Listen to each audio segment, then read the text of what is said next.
नमस्कार, मैं मिलन Patel, register pharmacist. आपका स्वागत करता हूं आपकी अपनी YouTube channel health and medicine Hindi में। आज के वीडियो में मैं आपको कुछ ऐसी टिप्स बताने वाला हूं, कुछ ऐसी बातें बताने वाला हूं जिसे आजमा कर, जिसे ध्यान में रखकर आप अपनी पाचन क्रिया को बेहतर बना सकते हो, यानी कि अपने डाइजेशन को इंप्रूव कर सकते हो। तो आइए बिना देरी किए आज के वीडियो की शुरुआत करते हैं।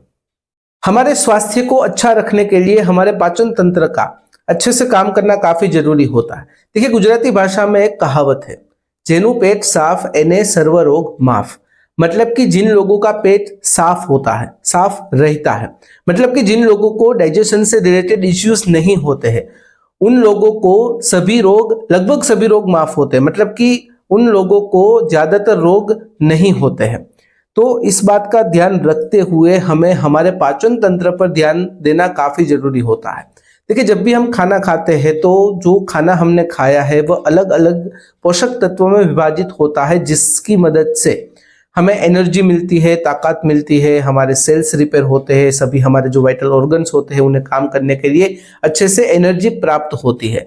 अगर हमारा पाचन तंत्र अच्छे से काम नहीं करता है तो फिर पेट से रिलेटेड समस्या होती है, जैसे कि पेट में गड़बड़ होना, मतलब कि स्टमक डिस्टर्ब होना, डिस्कम्फर्ट होना, गैस ब्लोटिंग की समस्या, पेट में दर्द होना, इन्फ्लामेटरी बाउल सिंड्रोम जैसी स्थिति का सामना करना, कब्ज हो जाना, कभी कभार दस्त हो जाना, पोषक तत्व की कमी हो जाना। तो इस प्रकार की प्रॉब्लम सामने आती है। तो ऐसे में हमारे पाचन तंत्र को अच्छा रखने के लिए हमें काम करना काफी जरूरी होता है। तो आइए वन बाय वन हम जानते हैं ऐसी बातों के बारे में जिसकी मदद से हम हमारे पाचन तंत्र को अच्छा रख सकते हैं, हमारी पाचन क्रिया को बेहतर बना सकते हैं। नंबर 1 है eat a balanced diet. Balance diet का मतलब है संतुलित आहार। ऐसा आहार जिसमें protein, carbohydrate, minerals, fat, vitamin और दूसरे पोषक तत्व जो न्यूट्रिएंट्स होते हैं वह सही मात्रा में और पर्याप्त मात्रा में हो। देखिए, जब भी आपको ऐसा लगे कि आपका पेट अच्छे से साफ नहीं हो पा रहा है, कब्ज की समस्या है, या फिर आपको ऐसा लगे कि आपका पाचन मंद हो गया है, स्लो हो गया है, तो ऐसे में आपको फाइबर वाला आहार खाना जरूर चाहिए, क्योंकि फाइबर वाला खाना खाने से पेट से संबंधित समस्या दूर हो सकती है। फाइबर्स के साथ साथ हेल्दी फैट्स लेना भी काफी जरूरी होता है। जैसे कि आपको हेल्दी फैट्स कहाँ से मिलेगी? वॉलनट में से मिलेगी, ओलिव्स, फ्लैक्सीड्स, एवोकाडो इत्यादि में से आपको हेल्दी फैट मिलेगी।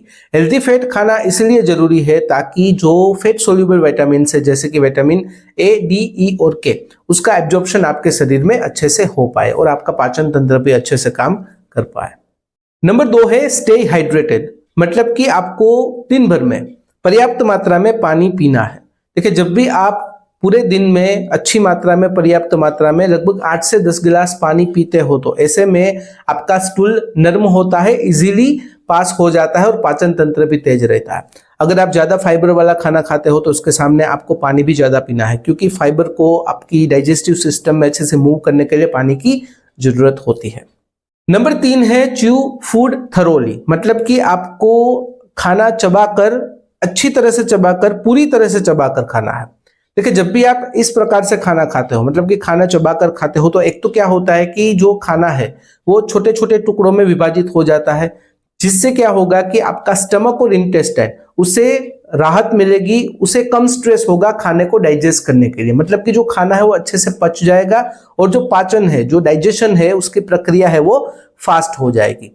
देखिए, ऐसा कहा जाता है कि खाने को तकरीबन 20 से 30 बार चबाना चाहिए। ऐसा करने से जो डाइजेस्टिव एंजाइम होते हैं वो भी अच्छी मात्रा में सिक्रेट होते हैं, जिससे खाना तेजी से पच जाता है। अगर आप धीरे धीरे चबाकर माइंडफुली खाना खाते हो तो ऐसे में ओवर ईटिंग की समस्या भी कम हो जाएगी।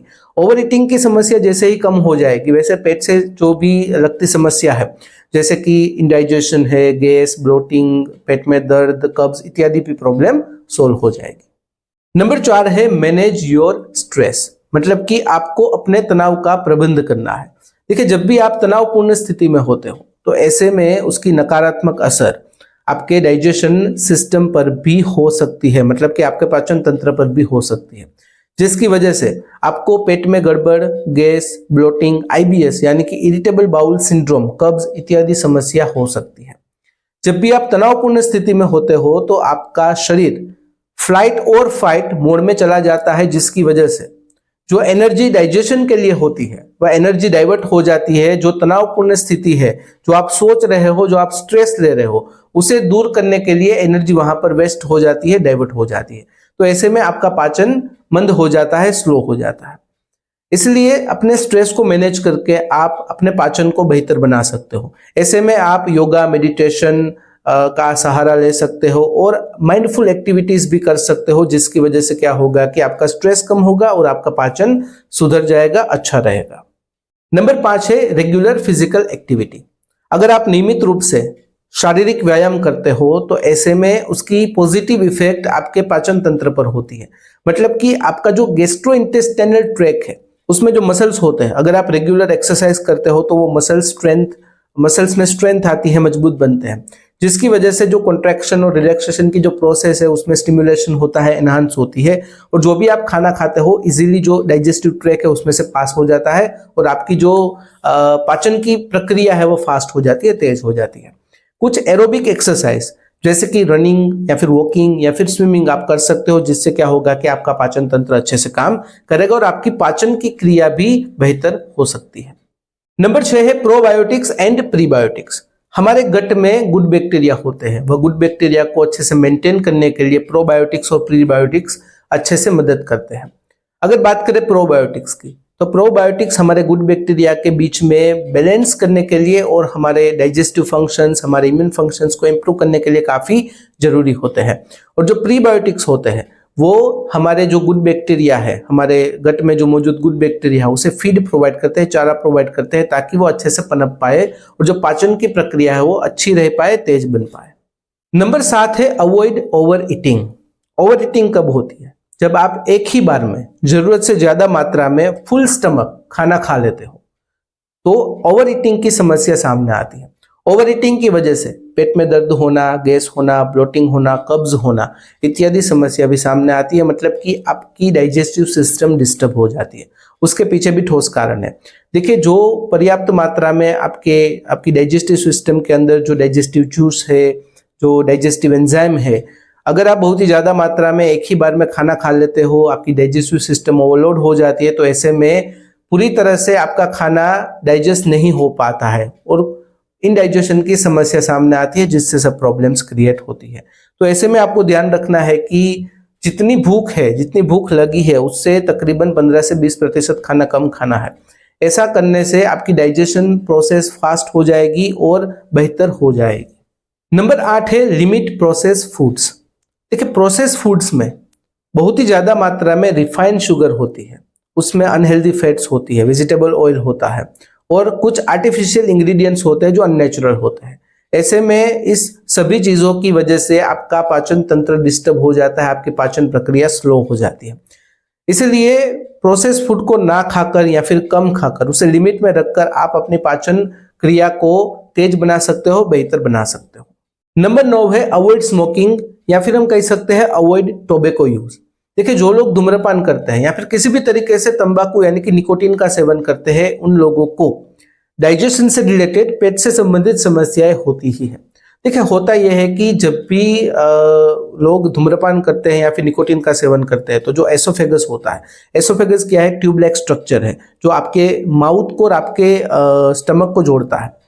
तो at the end of oesophagus यानी कि स्टमक की शुरुआत में जो भाग होता है, दोनों को जो कनेक्ट करता है वो भाग होता है, वहां पर वाल होता है। जब भी निकोटीन का सेवन होता है तो निकोटीन की वजह से वो वाल कमजोर हो जाता है, जिसकी वजह से एसिड रिफ्लक्स होता है। यानी कि स्टमक में मौजूद एसिड जो डाइजेस्टिव जूस है वो एसोफेगस के जरिए मुंह में भी आ सकता है। खास करके ऐसे लोग जिन्हें ऑलरेडी GERD यानी कि गैस्ट्रोएसोफेगल रिफ्लक्स डिजीज है, ऐसे केसेस में वो लोग धूम्रपान करते हैं, तंबाकू का सेवन करते हैं, तो क्या होगा कि जो भी डाइजेस्टिव जूस है वो बाहर निकल जाएगा, एसोफेगस में आ जाएगा और स्टमक में उसकी कमी हो जाएगी, जिसकी वजह से आपकी पाचन प्रक्रिया कम हो जाएगी। क्योंकि पाचन करने के लिए डाइजेस्टिव जूस का पर्याप्त मात्रा में होना भी काफी जरूरी होता है। तो ऐसे में पाचन प्रक्रिया स्लो हो जाती है।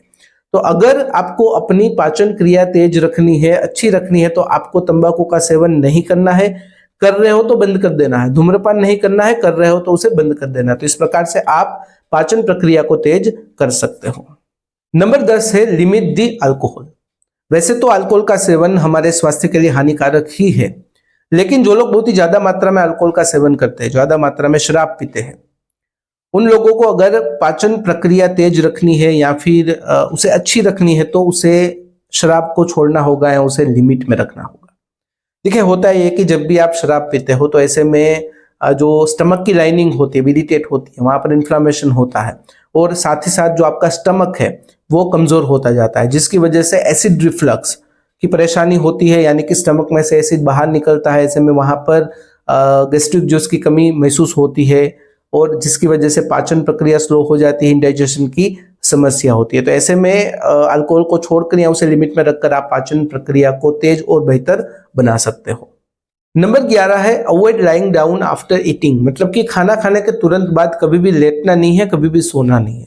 देखिए, बहुत सारे लोग ऐसा करते हैं कि खाना खाने के बाद तुरंत सो जाते हैं या फिर लेट जाते हैं। ऐसे में क्या होगा कि जो खाना आपने खाया है और जो डाइजेस्टिव जूस है वो रिफ्लक्स होकर आपके एसोफेगस में आ जाएगा, जिसकी नेगेटिव इंपैक्ट आपके पाचन तंत्र पर होगी और आपकी जो पाचन क्रिया है वो स्लो हो जाएगी, मंद हो जाएगी। ऐसे में आपको करना क्या है कि खाना खाने के बाद आपको 2 से 3 घंटे के लिए सोना नहीं है, लेटना नहीं है। अगर आप रात को 11 बजे सो जाते हो तो ऐसे में आपको 8 बजे तक अपना खाना कंप्लीट कर लेना है, फिर आप सो सकते हो। इससे क्या होगा कि पाचन तंत्र मंद नहीं होगा और आपकी जो भी पाचन क्रिया है वो अच्छी रहेगी, बरकरार रहेगी। नंबर 12 है लिमिट कैफीन। अगर आप बहुत ही ज्यादा मात्रा में चाय, कॉफी या फिर कैफिनेटेड ड्रिंक का सेवन करते हो तो कैफीन की वजह से आपका स्टमक इरिटेट होता है, जिसकी वजह से वहां पर एसिड उत्पन्न होता है और एसिड रिफ्लक्स की परेशानी सामने आती है, जिसकी नेगेटिव इंपैक्ट आपके डाइजेस्टिव सिस्टम पर होती है। आपका पाचन मंद हो जाता है, कम हो जाता है। तो ऐसे में कैफीन को लिमिट में रखकर आप अपनी पाचन क्रिया को तेज बना सकते हो, अच्छी और बरकरार रख सकते हो। तो यह थी जानकारी कि किस तरह से आप अपनी पाचन क्रिया को बेहतर बना सकते हो उसके बारे में। अगर इस वीडियो से रिलेटेड कोई भी सवाल है तो मुझे कमेंट में पूछिएगा। अगर हेल्थ और मेडिसिन से रिलेटेड भी कोई भी क्वेश्चन है तो कमेंट में पूछिएगा या फिर डायरेक्टली आप मुझे मेल कर सकते हो qa.hm@gmail.com पर। तो फिलहाल इस वीडियो में बस इतना ही। आज का वीडियो ध्यान से देखने और सुनने के लिए आपका धन्यवाद। जय हिंद, जय भारत।